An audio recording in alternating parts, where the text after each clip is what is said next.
I think now gold and silver is now starting the next phase up. And I said that in my last. Gold is going to move to new highs, and then once it moves through this level 2001, it's going to move a lot faster, and silver will start at $30 quickly and then move up. Welcome back, Robert Kiyosaki, the Rich Dad Radio Show. Now, if you have friends and associates who are trying to figure out what's going on in the world economy, this is your show to watch. All of our programs are archived at Rich Dad Radio, but this program is especially important for if you have a brother-in-law who's an idiot and he still believes in saving this and working for this. You see, if you read Rich Dad Poor Dad, which came out 25 years ago, it said in there, savers were losers. Why would you save toilet paper? You flush it. Your house is not an asset, and housing prices are going to crash. Everybody says, no, it's not going to crash. It's not going to crash because they're going to print more toilet paper. And the last of the three Rich Dad rules was the rich don't work for money. The rich work for assets. And I saved this is gold, and this is silver. They're God's money. I also saved Bitcoin, but I'm not an expert on Bitcoin. I'm just outside the system. And it's an honor for me to be talking to Egon Von Greyerz. He's been my hero for years. John Lang is my friend. He's a mutual friend of ours. And Egon is from Switzerland. And the Swiss are known for their banking brilliance and genius. I mean, I store my gold and silver not in Arizona, but I store it in Switzerland. There's a reason for that. And I've never saved this stuff. And I got into a lot of heated arguments with people. Why don't you save money? I said, I don't like money. I want gold and silver. Another thing, Egon, I got into a lot of trouble with is American financial planners. And I don't want to disparage a profession, but they're liars. They talked about the billions of the 60-40, 60% stocks, 40% bonds. And any idiot following the financial planner's mantra of 60-40 is being crushed today. So that's why I wrote this book here, Who Stole My Pension, is that the baby boom generation in America since 1974 is the first generation without what is called defined benefit pension plan. We're all defined contributions. So my prediction is, if Egon, what you're saying is going to come true, about hyperinflation, the baby boom generation is wiped out because most of their assets are in their house and in their 401k. So that's why it's so dire. And that's why I want to go back to Credit Suisse going down, and then UBS, which took in Credit Suisse, is now having trouble. So as a Swiss banking expert, what's going on in Switzerland? If the Swiss banks are in trouble, Egon, the world's in big trouble. Well, Robert, for quite a few years, I've been talking about the Swiss banking system and my concerns about it. Switzerland is a wonderful country. It's got the best political system in the world with direct democracy. There's nothing like it. And of course, it's had, whilst all currencies have gone down to zero, the Swiss franc has fallen a lot less. So, the dollar has fallen since I started working in Switzerland in 1971. The dollar was 4.30 Swiss francs to $1, and now it's 0.8, just over 1.80, or 0.80. So it's down over 80%, the dollar against the Swiss franc. So it's been a very soundly managed economy with low deficits and low debt. But sadly, the banking system has changed character totally. 30 years ago, 50 years ago, it was extremely sound and the most conservative banking system in the world. And then, of course, greed set in also in Switzerland, and you had this merger between first Boston and Credit Suisse, the American bank, and American methods were implemented into a Swiss banking system with high pay and for the management, and of course they only carry the upside. If any downside risk were taken by shareholders or the government, like it was in most countries when we had the crisis, especially in 2008 and 9. But so the Swiss banking system now is as bad as any banking system in the world, and I'm talking about the big banks especially. Uh, so you have to remember that the Swiss National Bank is the biggest hedge fund in the world. It's got the balance sheet, which is over 100% of GDP, Swiss GDP. So just think about that. Over 100% Swiss GDP, because they are speculating in currencies and they're speculating in American equities. Um, and the reason why they're speculating in currencies is because they're trying to hold the Swiss franc, to the euro. They're trying to hold it down. So it's not because Germany is the biggest export country for Switzerland, so they don't want too strong a Swiss franc. But I grew up in Switzerland when I was working between, as I said, late 60s and today, and the inflation has always been low in the UK, and the currencies have been strong, but especially so before they started to expand the balance sheets of the banks and the National Bank. And now they are doing the same as any other central bank. But for Switzerland, the central bank is too big for the country, and the banking system is about 5-6 times Swiss GDP. The Swiss banking system, that is too big for the country, and you have had then, in Credit Suisse, I wrote about that many times over the last few years, how they had one disaster after the next in losing billions, but bad investment and bad lending. And in the end, that now and ended up in the government having to force UBS to take over Credit Suisse and give them a number of guarantees that they wouldn't suffer more than a certain amount. Um, and so, but UBS, 2008, they were going under, UBS. So you're putting two incredibly poor banks together, and that doesn't make one good bank. It makes now one bad bank, and sadly, the risks are as high as ever for UBS, but not higher than for any other than for JP Morgan or Citibank. Man, they're all in the same position, but the Swiss banks, the sad thing is that before they were actually sound, they're not anymore. And you take even the private banks. I mean, there are some good private banks in Switzerland, um, and I won't name names, but they are because they're mainly into asset management. But then there are, you had the biggest private bank in Switzerland, Julius Baer.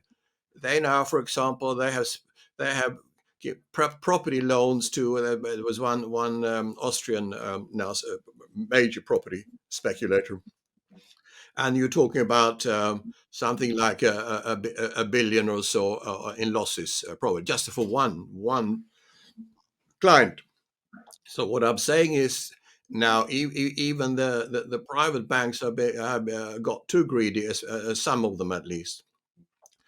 So I see I've always said for years, especially since we started in the wealth preservation business. We started that for ourselves, by the way. We didn't we started with our own money, and we didn't intend to offer it to people outside. But then after having done that for a few years, people came to us and said, "Can you help us?"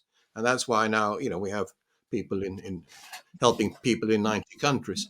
But so the and of course it's all based on, if you have a wealth preservation asset to protect you against the events that we see coming in the next few years, and gold is the obvious one here, and some silver, but you shouldn't obviously keep it in the system which you're trying to protect yourself against. So that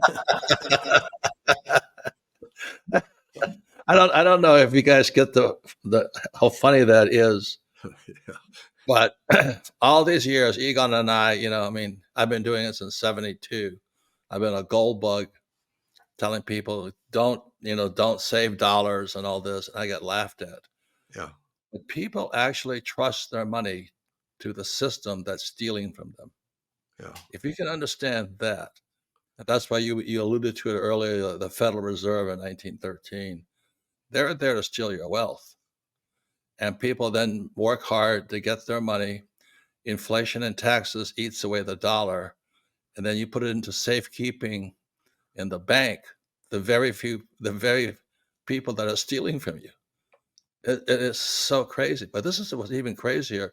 Are you saying that the much applauded Swiss banking system is in trouble because absolutely. they listen to an American bank? Yeah, yes, because what happened is that because I mean, they're too big for the country, but they have gone in and speculated on the same level as American banks, which is too big to save for the Swiss National Bank. I'm saying because Swiss National Bank is already a balance sheet of 100% of GDP. That's not money printing to save banks. That's money printing for currency gambling, if you want. Uh, which they shouldn't get involved in at all, and for gambling in US tech stocks, which has nothing to do with the central bank. I mean, I don't think central banks should exist at all in the first place, but that's I another. agree. Uh, but they certainly shouldn't do what the Swiss National Bank is doing. So therefore, yes, the Swiss banking system, sadly, and I love Switzerland, and I think, as I said, the political system is by far the best in the world. But the Swiss banks, a banking system now has the same risk as any other banking system. That's why, of course, we're saying you must store your gold outside or silver outside the banking system. And as a political system, the Switzerland is the best in the world, and traditions and heritage, etc. And gold always being an important part for Swiss to save in. I think it's still the best country in the world, and I think actually Switzerland could become a gold hub, the main gold hub in the world, for the simple reason that, of course, 70% of all the gold bars are actually manufactured in Switzerland. And most of the private gold vaults are also in Switzerland. Yeah. Egon, I went to military school in New York, and we studied Switzerland because of neutrality.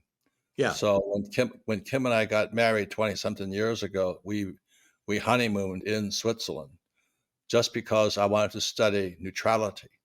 Neutrality is a very interesting word because it doesn't mean being weak. The thing I was respected about the Swiss system of government and all that is that every Swiss man had a gun, yeah. and they were waiting for Hitler to come and try and take them, and Hitler decided to bypass Switzerland because the body count would be too high. Yeah. So that's why I started storing my gold and silver and Swiss francs in Switzerland. Mm. But now I have to rethink everything if Credit Suisse and then UBS are wobbling. So do No, you have but any advice for me? I don't think you should rethink it, because I think politically there's nothing better, and you should have your reserve assets in a country outside of your country Right. of residence, so you can flee to them, in my view. But there are the most fantastic private vault. You shouldn't keep it in the banking system. That's really, and I don't. I keep virtually nothing in banks because I don't believe in the banking system. Only a bit of transactional money. That's all I keep in banks. I don't. I don't believe in that system at all. But we have, for example, um, the biggest private gold vault in the world in Switzerland, which is in a mountain, which is nuclear bomb proof, and earthquake proof, gas attack proof, and it's got 10 security zones. It's absolutely unique. It's like a James Bond experience going through these these 10 zones, etc. So that's how gold should be stored, and it survives. You can stay in there for a while, but it'd be pretty boring if there's nuclear attacks around the world. And store some good wine, or a little bit of food, whatever you want. And that, but that's how gold should be stored. I mean, that in that vault we have a $5 million minimum, because it's a very sophisticated vault. But we have 400,000 in other vaults. But that's how a gold should be stored, and especially talking. Egon, is that your vault? Is that Matterhorn?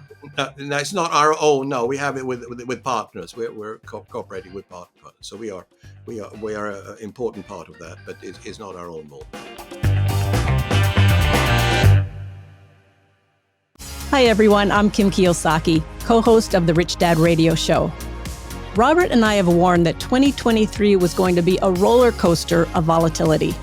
After all, the stock market is largely flat this year except for a handful of tech companies. And other asset classes are struggling to meet expectations.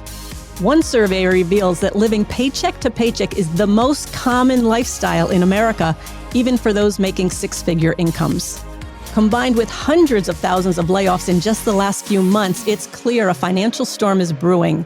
The question to ask yourself is, are you safe? For years, Robert and I and other investors have been putting more and more money into assets that can still climb when the stock market flatlines. One investment that doesn't seem to be affected by the ups and downs of the stock market is art. In fact, one of our close friends and advisor recommends art as his number one asset protection. Even more, contemporary art prices have outpaced the S&P 500's total return over the last 27 years by 136%. If you think art as an investment is something you want to pursue, then there is a vehicle that allows you to do that without investing millions, thanks to Masterworks, our longtime sponsor. Their platform lets you invest in shares of painting by icons like Picasso and Banksy. Masterworks now has $800 million in assets under management. But thanks to our friends at Masterworks, you can skip their waitlist. Just click the link in the description for this episode. Offerings have sold out in minutes, but Rich Dad listeners can skip the waitlist going to masterworks.art/richdad. That's masterworks.art/richdad. See important disclosures at masterworks.com/CD. Hi everyone, I'm Kim Kiyosaki, co-host of the Rich Dad Radio Show. And I want to thank today's sponsor, our friends at Gold Alliance. We should all be concerned about high inflation, a looming recession, the very troubled banking system, and out-of-control spending in Washington. And the fact is, during every major crisis in U.S. history, many of those who failed to prepare watched their savings, investments, and retirement funds plummet, while others with the foresight to own gold help preserve their wealth and purchasing power. Now, we're facing several major crises at once, and we may soon face even more economic turmoil. So please don't wait. Consider gold and put yourself on the road to financial peace of mind. The new free 2023 Gold Guide from our friends at Gold Alliance can show you how. Just visit www.freegoldguide.com/Robert or call 1-800-473-4585. Republican governor and conservative commentator Mike Huckabee says Gold Alliance is the only gold provider he recommends to his friends and family. Please visit freegoldguide.com/Robert or call now at 1-800-473-4585. Thank you. Feeling powerless over current events and your financial future? Financial freedom is your freedom. Robert Kiyosaki is the best-selling author of Rich Dad, Poor Dad. Over 40 million people have taken Robert's advice. Now it's your turn. Attend Robert's free virtual wealth building event. Claim your free access now at richdadfree.com. Don't wait, access is limited. Go to richdadfree.com. That's richdadfree.com. So if I wanted to move my gold, silver, and Swiss francs, who would you advise me to move it to? No, but we are the ones who fill that vault up. We're doing it, but it's not. You can store cash in there, but it's not really meant. It's mainly meant for. I wouldn't hold any cash anyway. Hold gold. Gold is of course totally liquid. And silver is a little bit of a problem in Europe, as you know, because it's VAT or value-added tax on silver. If you store it outside, or if you store it in bonded warehouses, there's no VAT. But that vault, that mountain vault, is not bonded, so you can't have VAT-free silver there. But gold, So that's really what we major on. With that, Okay. uh, I uh, didn't know that. So gold is the one. gold is the one, absolutely. I mean, I agree with you with silver. It's got tremendous potential, but for wealth preservation purposes, in my view, that gold is the king of the metals, and that's what in my view, you should have the majority of. And Yeah. then for speculation and spectacular gains, because silver will move probably at least twice as fast as gold in my view.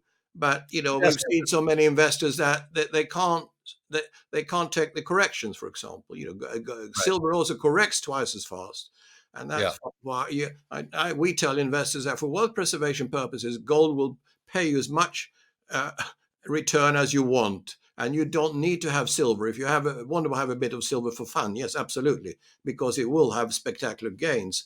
But it'll make you very nervous every time it corrects also. And it can easily correct 30, So 40, 50%. so Egon, why is there such a gap between gold is moving and silver is still 60% below its all-time high? What causes that gold to move up and silver to move down? Is that speculation or something? Yeah, Or the silver is such a small market, and it's easy to manipulate. And as you probably know, some of the big banks in New York, in the US, have had major positions in the futures markets in silver. So they right, are, partly manipulating that market. So it's been easy for them.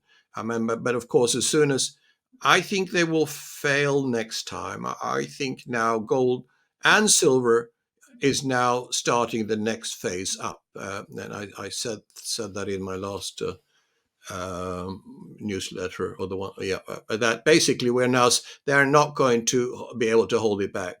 Gold is going to move to new highs, and then once it moves through this level, 2001, 2001, it's going to move a lot faster, and silver will start at $30 quickly and then move up. But again, so I think silver will catch up as it and therefore it is a good speculative investment.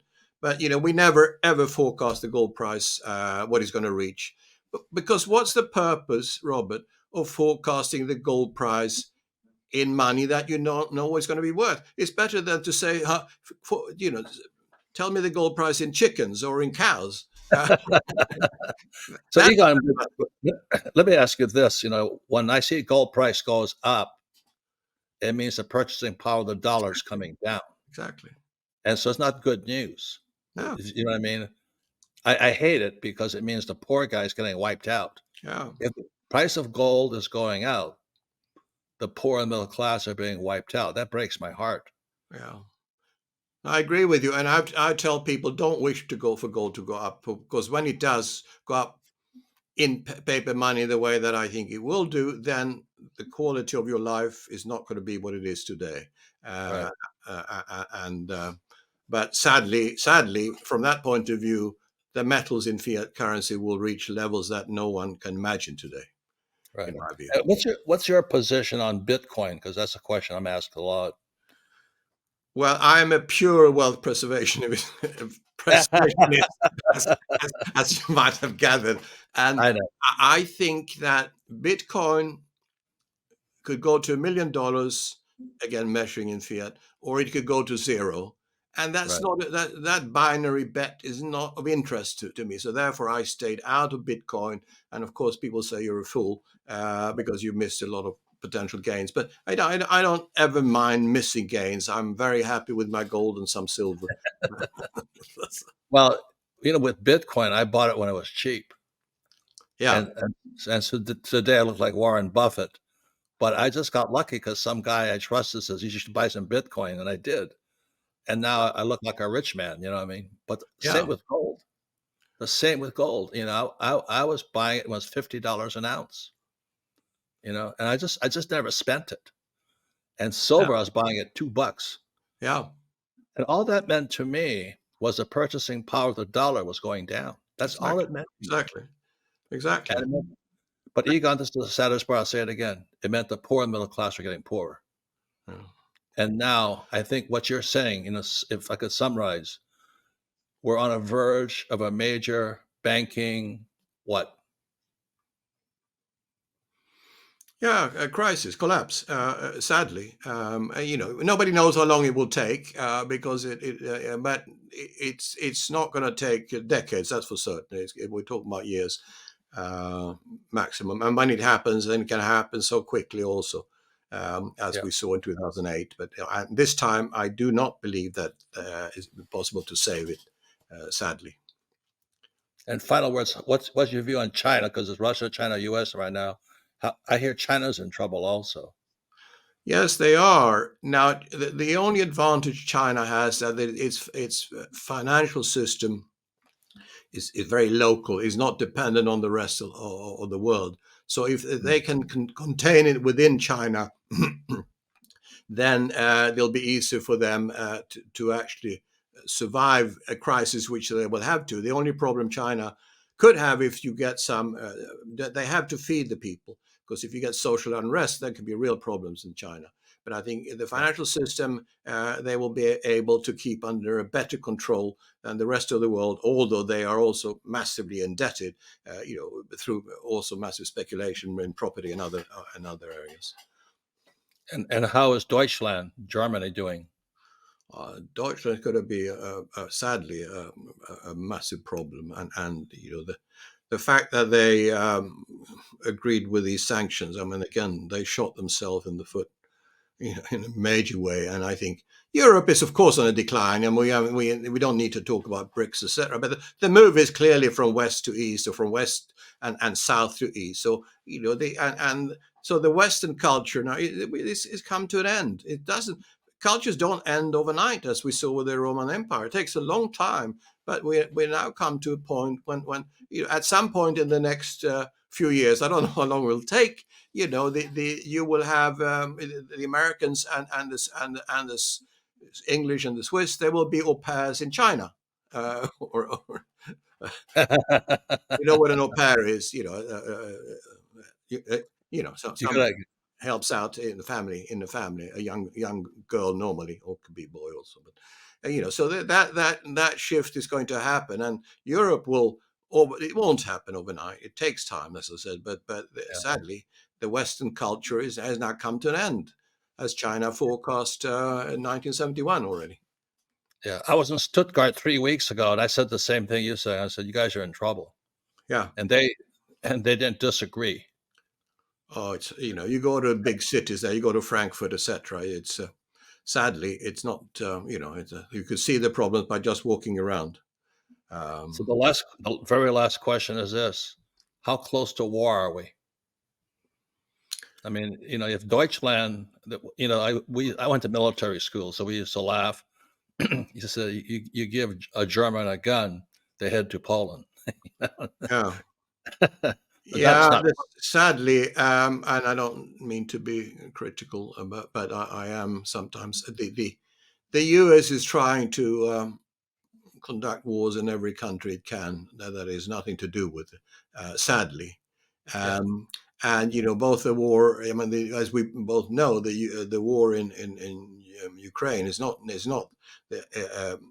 Russia against Ukraine. It's the US against Russia and China. Um, right.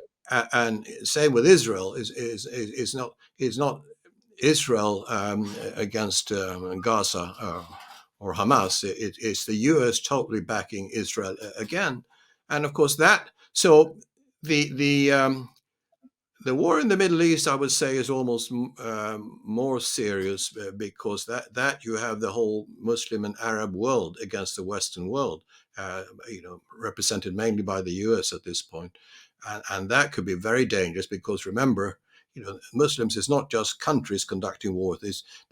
There are Muslims around in every country in the world, as we have seen with the Right. immigration and a lot of horrible things can happen with riots and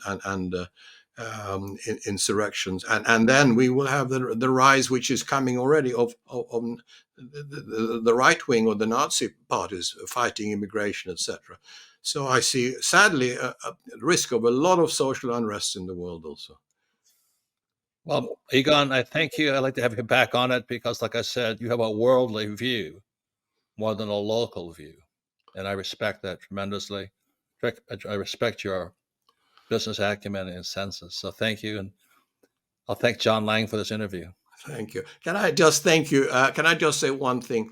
I think Sure. in all of this, we have to have a balance. We talk about the problems of the world, but when it comes down to it, it's all about family and friends and helping the family and friends, and that's, I think, and we're going to hit the ones who also have the ability. We have to do more of that, and I'm sure I've certainly started to the extent I can, and I think that's what life is all about. And most things in life good things are free. Right. Nature, music, books, friends, etc. So we mustn't forget that. I'm not only a pessimist, but I just see. No, I don't hold you as a pessimist at all. Yeah. As a realist. Yeah. You know what I mean? Yeah. That's like before you cross the street, you look left and right. Yeah. Absolutely. So that's all it is. Egon, thank you very much. Tremendous respect for your work, and like to have you back again. Thank you, Robert. Enjoy speaking to you. Thanks very much. Thank you. And we'll be right back with the conclusion of the Rich Dad Radio Show. Thank you, Egon.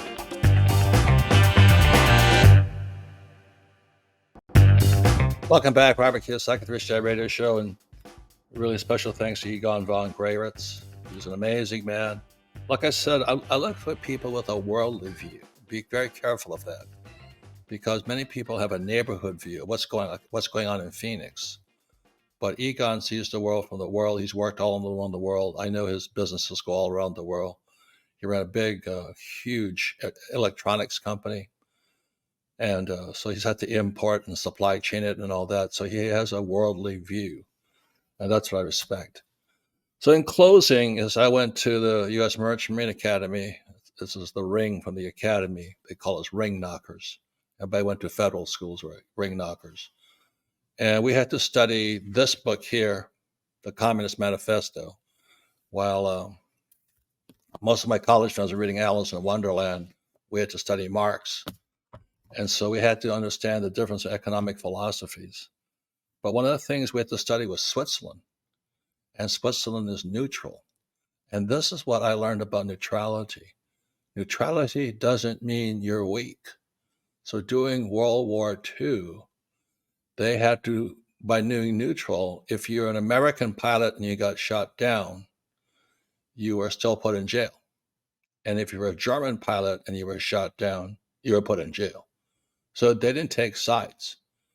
But the biggest thing I learned about neutrality was they were strong.